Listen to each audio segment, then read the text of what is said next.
दिल्ली से रांची तक नई सियासी समीकरण की आहट के बीच झारखंड विधानसभा का शीतकालीन सत्र शुरू हो रहा है। सत्र में विपक्ष के तीर हैं तो सत्ता पक्ष भी तैयारियों को लेकर गंभीर है। झारखंड विधानसभा का शीतकालीन सत्र शुरू हो रहा है। सत्र की शुरुआत से पहले विधानसभा में सर्वदलीय बैठक हुई। बैठक में स्पीकर रविंद्रनाथ महतो, मुख्यमंत्री हेमंत सोरेन और संसदीय कार्य मंत्री राधाकृष्ण किशोर के साथ तमाम पार्टियों के नुमाइंदे मौजूद थे। स्पीकर रविंद्रनाथ महतो ने सत्र को सुचारू, सहयोगपूर्ण और शांतिपूर्ण तरीके से चलाने के लिए सहयोग की अपील की। इस सत्र को सार्थक सत्र के रूप में स्थापित करने के लिए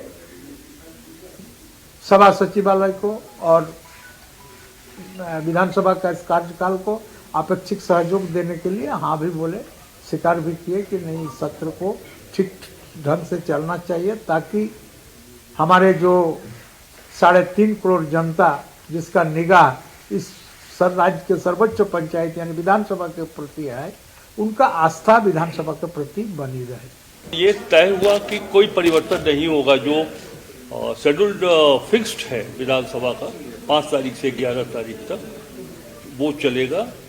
बीच में अवधि बढ़ाने की बात होती है, वो अवधि नहीं बढ़ेगी। नेता प्रतिपक्ष चाहते थे कि थोड़ा स्पेशल डिबेट जो सेकेंड सप्लीमेंट्री पर होना है तो उस वाद विवाद की अवधि को बढ़ाई जाए।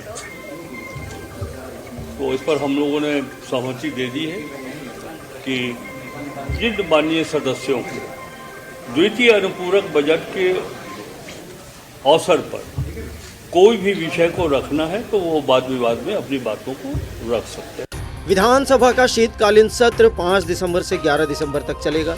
इसमें 4 दिन प्रश्नकाल होंगे। सरकार इस सत्र में कई अहम विधेयक पेश कर सकती है। 8 दिसंबर को इस साल का दूसरा अनुपूरक बजट पेश किया जाएगा। सरकार के 1 साल पूरा होने पर जारी आरोप पत्र के आधार पर बीजेपी सरकार की घेराबंदी करेगी। धनबाद में अवैध कोयला कारोबार पर ईडी का छापा,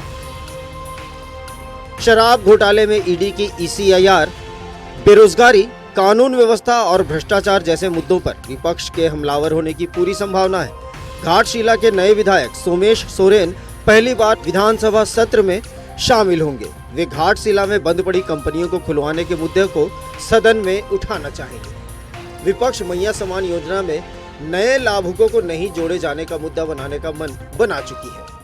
किस तरीके से यहाँ पर हेमंत सोरेन सरकार को अगले 4 साल तक घेरना है, किस तरह से मोदी सरकार की जो राष्ट्रवाद की नीति है, किस तरह से उसको जनता के सामने लेकर के जाना है, इन तमाम चीजों को लेकर के हमारी वहां पर राष्ट्रीय अध्यक्ष जी से मुलाकात होगी और हम सभी उत्साहित हैं और निसंदेह देश से वापस आने के बाद में एक नई ऊर्जा के साथ में सभी कार्यकर्ता संघर्ष करेंगे इस सरकार की कुव्यवस्था और कुशासन के खिलाफ। प्रदीप यादव की अध्यक्षता में कांग्रेस विधायक दल की भी बैठक हुई, जिसमें ये रणनीति बनी कि जो भी जन सरोकार के सवाल सदन में आएंगे उसका आक्रामक तरीके से जवाब दिया जाएगा।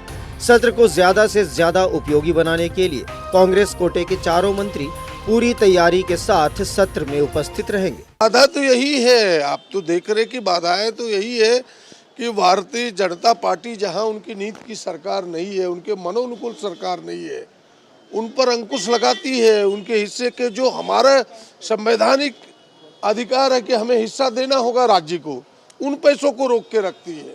बाधाएं यही है कि हाथ में पैसा ना हो तो काम फिर कैसे हो। बाधाएं यही है।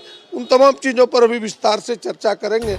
विपक्ष के तीर को झेलने के लिए सत्ता पक्ष भी गंभीर है। ATI सभागार में इंडिया गठबंधन विधायक दल की अहम बैठक हुई। बैठक में विपक्ष के वार को लेकर सदन में समन्वित रणनीति अपनाने और सरकार की उपलब्धियों को आक्रामक तरीके से पेश करने पर सहमति बनी। 5 दिन के सत्र में सुरक्षा इंतजाम को लेकर पुलिस मुख्यालय के द्वारा Ranchi SSP, SP special branch और रांची ट्रैफिक SP को 11 बिंदुओं पर विशेष निर्देश जारी किया गया है। कमल कुमार के साथ नवीन शर्मा, नक्षत्र न्यूज, रांची।